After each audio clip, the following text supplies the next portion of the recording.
Shalom keluarga damai yang terkasih dalam Tuhan. Marilah pada hari ini kita kembali akan menikmati firman Tuhan melalui sapaan damai sejahtera 10 Mei 2022. Mari bersama-sama kita mempersiapkan hati kita berdoa.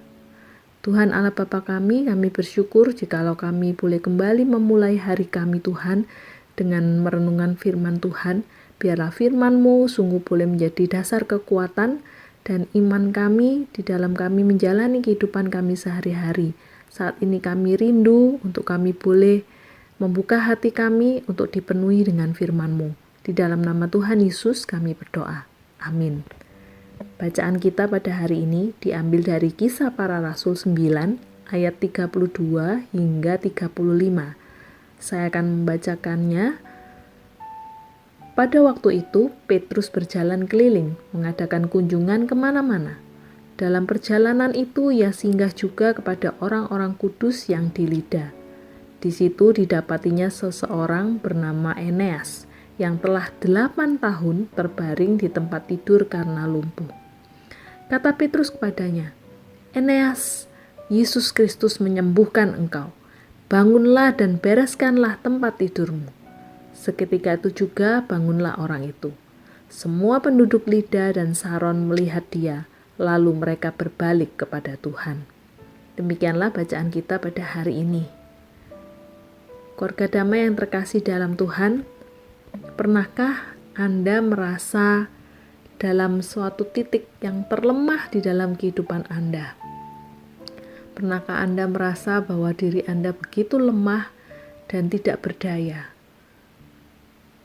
Mungkin ada di antara kita yang pernah merasakan hal tersebut dan bisa jadi saat ini Anda pun sedang merasakan hal itu. Anda merasa Anda menjadi orang yang lemah. Anda merasa tidak berdaya ketika sedang diperhadapkan dengan beban, pergumulan, ataupun masalah-masalah yang menghimpit Anda. Keluarga damai yang terkasih dalam Tuhan, melalui bacaan kita pada hari ini, menceritakan seorang yang bernama Eneas, seorang yang lumpuh selama 8 tahun. Keluarga damai, bagian tubuh yang menunjang tubuh seseorang adalah kaki, sehingga ketika dikatakan seseorang itu lumpuh, jadi kakinya tidak berfungsi sebagaimana mestinya, maka ini merupakan sebuah penggambaran seseorang yang berada di dalam titik yang lemah. Seseorang yang merasa tidak berdaya karena kakinya lumpuh. Keluarga damai yang terkasih dalam Tuhan, di dalam bacaan kita pada hari ini merupakan sebuah kisah yang menceritakan tempat pertama yang dikisahkan di dalam kitab ini, yaitu Lida. Ini merupakan tempat yang di dalam bahasa Ibrani disebut Lod, di mana tempat ini, Lida ini merupakan suatu kota yang sempat menjadi salah satu pusat perdagangan dari orang-orang Yahudi. Dan disinilah diceritakan Petrus mengunjungi murid-murid Kristus di sana. Dan kemudian Petrus ini berjumpa dengan seorang yang bernama Eneas. Keluarga damai yang dikasih dalam Tuhan, mengapa bagian ini dicatatkan di dalam Alkitab? Kisah bagaimana Petrus menyembuhkan Eneas, seorang yang lumpuh. Disinilah sebuah penggambaran bahwa Tuhan ingin menunjukkan suatu kemenangan atas orang-orang yang lemah. Belas kasihan Tuhan bagi umatnya. Kita akan mendapati penggambaran tentang orang yang lumpuh di dalam beberapa kitab yang lain, yaitu di dalam Yesaya ataupun Yeremia. Dikatakan bahwa orang yang lumpuh akan mendapatkan kekuatan dari Tuhan. Itu menjadi sebuah tanda pengampunan dan juga sebuah simbol bagaimana Tuhan memulihkan umatnya. Di dalam Yesaya 33:23 ataupun di dalam Yeremia 31 ayat 8.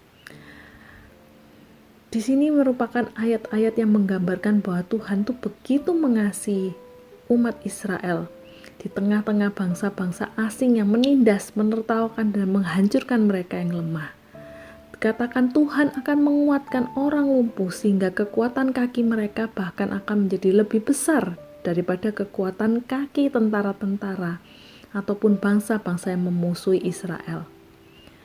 Keluarga damai ini merupakan suatu simbol atau menandakan kekuatan Allah bagi umat yang paling lemah. Itu adalah suatu hal yang jauh lebih kuat daripada yang paling perkasa dari bangsa-bangsa lain. Dengan demikian, kesembuhan bagi orang lumpuh adalah tanda pekerjaan Allah memulihkan umatnya dan penyataan kuasa Allah bagi yang terlemah untuk mempermalukan mereka yang kuat. Akan tetapi keluarga damai, kekuatan dan pengampunan ini hanya mungkin datang melalui Sang Mesias, melalui Kristus yang membawa perubahan dan pembaruan bagi Israel. Tuhan Yesuslah yang sebenarnya memberikan kesembuhan bagi Eneas melalui Petrus. Bagian ini menceritakan bahwa setelah bertahun-tahun dia berada dalam keadaan lumpuh dan tak berdaya, akhirnya ada kesembuhan secara mujizat kepada dia. Ini merupakan suatu penggambaran yang paralel dengan Israel yang telah berpuluh-puluh tahun lumpuh karena dibuang di Babel. Dan akhirnya Israel menerima janji Tuhan bahwa mereka akan dipulihkan dan dikuatkan lagi. Siapa yang akan memulihkan? Yaitu Sang Anak Daud, yaitu Kristus sendiri yang menyatakan dirinya sebagai Mesias, yang akan menyembuhkan yang lumpuh, yang akan memberikan kekuatan bagi yang lemah. Keluarga damai yang terkasih dalam Tuhan, biarlah penggambaran bagaimana Eneas, seorang yang lumpuh, seorang yang lemah, itu dikuatkan melalui Petrus hanya karena Kristus saja. Biarlah ini pun juga menjadi sebuah penggambaran penguatan bagi setiap kita yang saat ini mungkin kita merasa lemah, kita merasa tidak berdaya, kita lumpuh di dalam kehidupan kita. Biarlah kita kembali melihat Sang Sumber pengharapan, yaitu Kristus sendiri sebagai Mesias, sebagai pembebas dari dalam kehidupan kita. Keluarga damai yang terkasih, biarlah hidup kita sungguh-sungguh boleh terus berpegang pada Kristus, bersandar pada Dia yang sungguh sanggup memberikan kekuatan yang sejati di dalam kehidupan kita. Amin. Mari kita berdoa. Tuhan Allah Bapa kami bersyukur memiliki Allah seperti Engkau, Sang Mesias yang sanggup memberikan kekuatan bagi setiap kami saat ini. Kami yang merasa lemah, kami yang merasa tidak berdaya dengan segala macam pergumulan, beban yang ada di dalam kehidupan kami. Kami percaya Tuhan, kami memiliki Engkau, Tuhan yang hidup, Tuhan yang sanggup memberikan kekuatan bagi setiap kami. Tuhan yang menjadi sumber pengharapan di dalam kehidupan kami. Biarlah hidup kami sungguh-sungguh semakin hari semakin mengenal Engkau, semakin bersandar kepada Tuhan. Dan kami percaya kekuatan dan pengharapan yang dari Tuhan itu akan dicurahkan bagi setiap kami. Terpujilah nama-Mu Tuhan, kami menyerahkan kehidupan kami di dalam tangan penyertaan-Mu. Dalam nama Tuhan Yesus kami berdoa. Amin.